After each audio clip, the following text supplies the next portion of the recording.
Selamat pagi ya Bu, sebelumnya perkenalkan nama saya Profil akan memberikan pendidikan kesehatan tentang pencegahan penyakit akibat penurunan sistem imun di usia muda. Nah, sesuai kontrak waktu kemarin ya Bu, sebelumnya boleh disebutkan nama dan juga tanggal lahirnya. Vina, 20 Agustus 1999. Ya, dari Muhammadiyah di Madinah. Tujuan dari pemberian dan kesini agar Mbak dapat mengerti apa itu sistem imun dan bagaimana cara untuk menjaga sistem imun. Untuk prosedurnya saya akan memberikan materi, kemudian nanti di akhir ada sesi tanya jawab di mana Ibu akan memberikan kesempatan untuk bertanya. Kemudian saya akan bertanya kembali pada saat Ibu sudah memahami.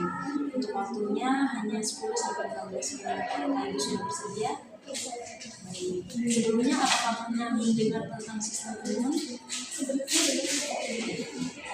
saja apa itu sistem imun. Sistem imun ini adalah sistem daya tahan tubuh terhadap serangan dari organisme asing yang masuk ke dalam tubuh.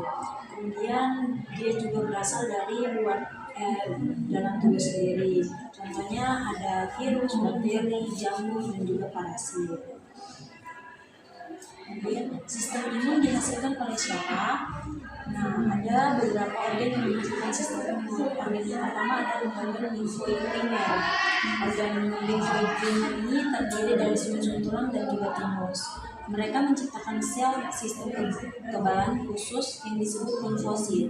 Kemudian ada organ limfoid sekunder. Organ-organ ini meliputi kelenjar getah bening, limfa, amalia, dan juga organ-organ inilah sel-sel sistem kekebalan tubuh melakukan tugasnya melawan kuman dan saktasi. Kemudian jenis-jenis sistem imun pada tubuh ada dua, yaitu ada imunitas bawaan. Imunitas bawaan ini ada pada manusia sejak lahir. Jenis kekebalan tubuh ini termasuk jenis proteksi paling umum yang akan diterima oleh manusia. Imunitas bawaan berupa respon yang spesifik dan tidak mendukung. Kemudian ada imunitas adaptif. Imunitas ini dimiliki oleh manusia menyesuaikan dengan lingkungan hidupnya. Jadi adaptif sangat dipengaruhi oleh gaya hidup dan juga kondisi tempat tinggal orang tersebut. Kemudian fungsi dari sistem imun pada tubuh kita untuk apa aja? Nah, fungsinya ada 3. Yang pertama untuk proteksi diri berbagai jenis penyakit yang disebabkan oleh patogen termasuk jenis penyakit menular. Kemudian yang kedua menjaga keseimbangan homeostatis yang berfungsi memenuhi kebutuhan tubuh melalui interaksi seluruh sistem yang terdapat di dalamnya. Yang ketiga mendeteksi jaringan sel abnormal dan mengeliminasi dari tubuh, juga meningkatkan jaringan-jaringan yang rusak atau mati. Nah, akibat jika tidak meningkatkan sistem imun tubuh apa saja? Akibatnya untuk gangguan ini terdapat juga ada penyakit autoimun di mana penyakit ini menyerang organ tubuh sendiri. Sel-sel yang sehat yang dikarenakan tidak mengenali mikroorganisme tersebut. Kemudian ada alergi terjadi saat sistem imun tubuh lebih sensitif ketika merespon benda atau solusi yang masuk ke dalam tubuh. Kemudian ada hipersensitivitas, kurang lebih seperti alergi. Sistem kekebalan tubuh ini bereaksi secara berlebihan kepada benda atau zat asing yang masuk ke dalam tubuh. Kemudian faktor-faktor yang menjadi penurunan imun. Yang pertama ada pola tidak seimbang. Kemudian ada sering konsumsi junk food seperti minuman.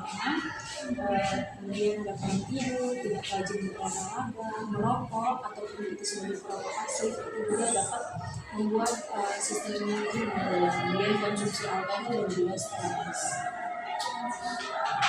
Bagaimana cara meningkatkan sistem imun dalam tubuh? Yang pertama ada konsumsi nutrisi yang seimbang. Contohnya ada brokoli. Kenapa brokoli? Karena sayuran ini mengandung banyak vitamin C, E, dan A yang sangat tinggi. Dan sayuran ini juga tinggi mineral dan antioksidan yang pastinya sangat baik untuk menjaga sistem kekebalan tubuh. Kemudian ada kacang-kacangan seperti kacang almond, Kenapa kacang almond? Karena dia sangat tinggi nutrisi, terutama pada kandungan vitamin C. Kemudian ada olahraga secara teratur, minimal dalam seminggu itu bisa 3-5 kali berolahraga, yang penting beraktivitas, tidak harus berat ya, dan berlama-lama, namun dalam sekali olahraga bisa 30 menit. Kemudian ada tidur yang cukup. Untuk orang dewasa sendiri tidurnya 7-9 jam sehari, sedangkan untuk anak-anak 8-10 jam sehari. Kemudian ada mengkonsumsi suplemen tambahan, itu hanya untuk meningkatkan itu bisa meningkatkan sistem imun, untuk menambah vitamin yang seharusnya dibutuhkan tubuh tapi kurang didapatkan oleh makanan-makanan seperti vitamin C, D, dan juga vitamin E serta vitamin C. Konsumsi makanan bergizi pastinya seperti ikan, telur, susu, daging, wijen, dan juga kacang-kacang. Baik, sudah sampai di akhir ya Bu. Materinya sudah selesai, apakah ada yang ditanyakan? Saya kebetulan tadi kan sudah ada kajian penyakit-penyakit, dan tadi kan ada sensitif. Hipersensitivitas. Nah ya itu penyakit itu biasanya ada tipe-tipenya tidak? Maksudnya ada yang bahaya banget, kemudian ada yang terlalu tidak begitu.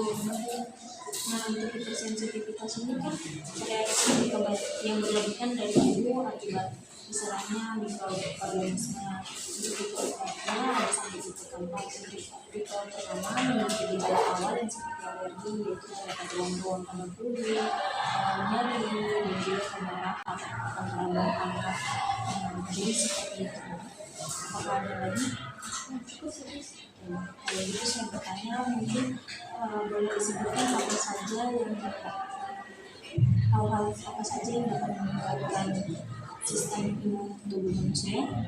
Yang tadi saya setelah penjelasan yang saya tangkap itu untuk meningkatkan sistem imun itu kita mengonsumsi makanan yang bergizi dan seimbang, contohnya kayak brokoli, kemudian kacang almond, kemudian olahraga 30 menit dan sehari atau 3-4 minggu, kemudian tidur 8 jam, lalu mengonsumsi juga suplemen tambahan seperti yang vitamin C. Benar ya Bu, saya rasa Bu sudah mengetahui apa yang saya sampaikan. Ini sebenarnya saya ada lihat untuk dapat Ibu baca-baca di rumah dan mengingat kembali apa yang saya sampaikan. Untuk hari ini terima kasih, saya